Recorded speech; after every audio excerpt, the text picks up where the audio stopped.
requested to hold your thoughts. President Trump is about to give his address in some time from now. We're looking at Trump about to make that address, even as Americans now are growing frustrated due to the lack of direction and the heat that's there at the venue. In fact, now, before I move on to Scott Faulkner, who's also joined us, thank you for joining us, Mr. Faulkner. He's the former Chief Admin Officer, U.S.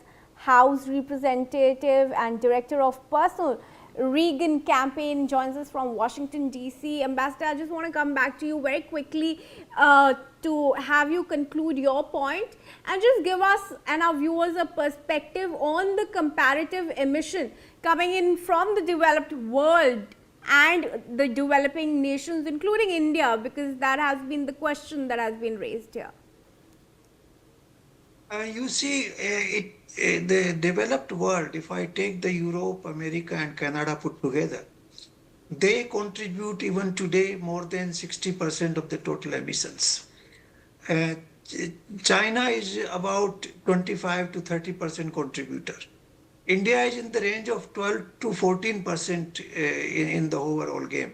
But if you look at the population, that India is one of the lowest in the world. That is what I can tell you. But this problem is not only the contamination alone.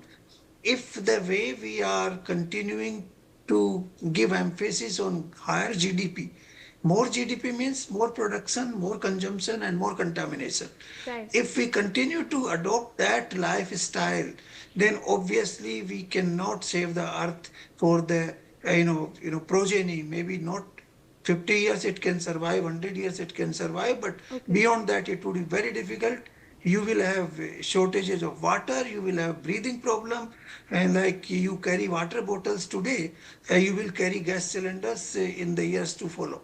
All right. So we are going to face problems. Mr. Faulkner, I want to come to you now, as somebody who served as the first Chief Admin Officer of the U.S. House of Representatives. What would the founders think of how the Congress is operating 250 years after independence? I think they'd be pretty upset. Congress is very dysfunctional.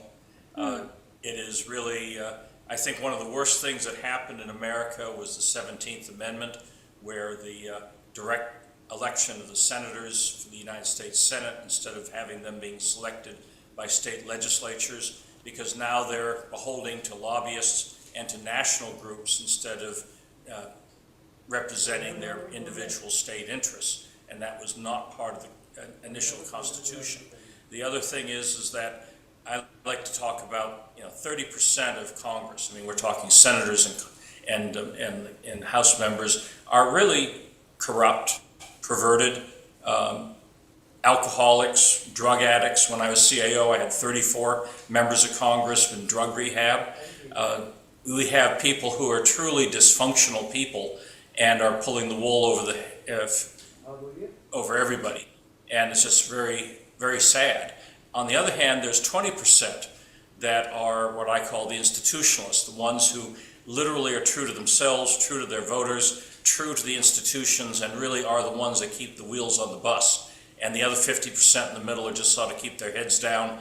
Maybe occasionally they do something interesting and useful, but mostly they're worthless. So we really have a real crisis in this country because there are so few people who vote. I mean, when people talk about Mondami in New York, only 14% of all eligible voters in New York City voted in that general election. I mean, that is really pretty frightening. And when you look at the lack of civics knowledge, history knowledge, geography knowledge, economic knowledge, we have some major crises as we move from our 250th on into the future that we need to address. Hopefully, the celebrations that have happened around the United States, all of these wonderful ones locally, the Nashville fireworks I was just watching before this program were spectacular, and the incorporation of drones was really cutting edge. So a lot of positive things happening out there, but as we come to Washington, as we come to Capitol Hill, we have a lot of issues that we need to address, and I think it can only be done through the ballot box, and that means more and more people actually voting and more people actually paying attention. Right. All right. Let's address that breaking as well. The program there has begun at the National Mall. The Salute to America live program has begun, and we're expecting Donald Trump now to give his address shortly. There are some performances ongoing. I believe the national anthem is also being sung as of now. Mr. Faulkner, you're of course known for bringing business into government. What reforms would you now suggest to increase efficiency and restore some of the fundamentals? We're back to, unfortunately, missed opportunities. The Doge was supposed to do a lot of things. It really didn't. We're now getting a lot of exposure of fraud, but we're back to really looking at outcome opportunities, saying that should government, number one, what is the role of government in America as we move forward from 250?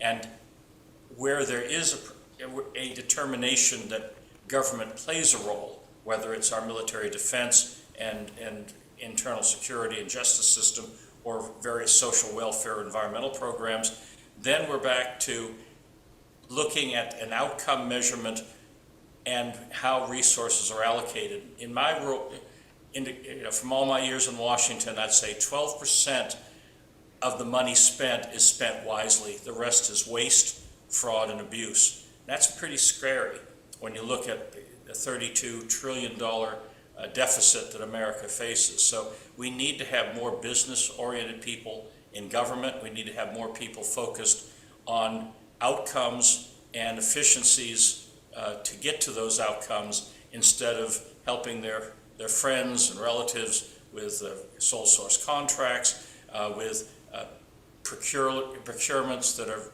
really poorly created, poorly managed, poorly competed, poorly decided. I mean, there's just a lot of really sweating the details of governance, the details of operations that most people aren't really interested in.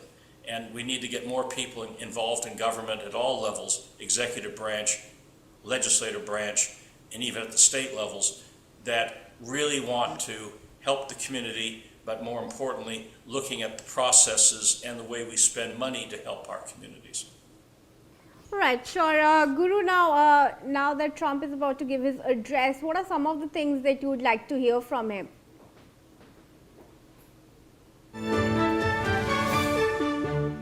Guru, that's for you. The question is for you. Yeah, absolutely. I'm sure the whole world is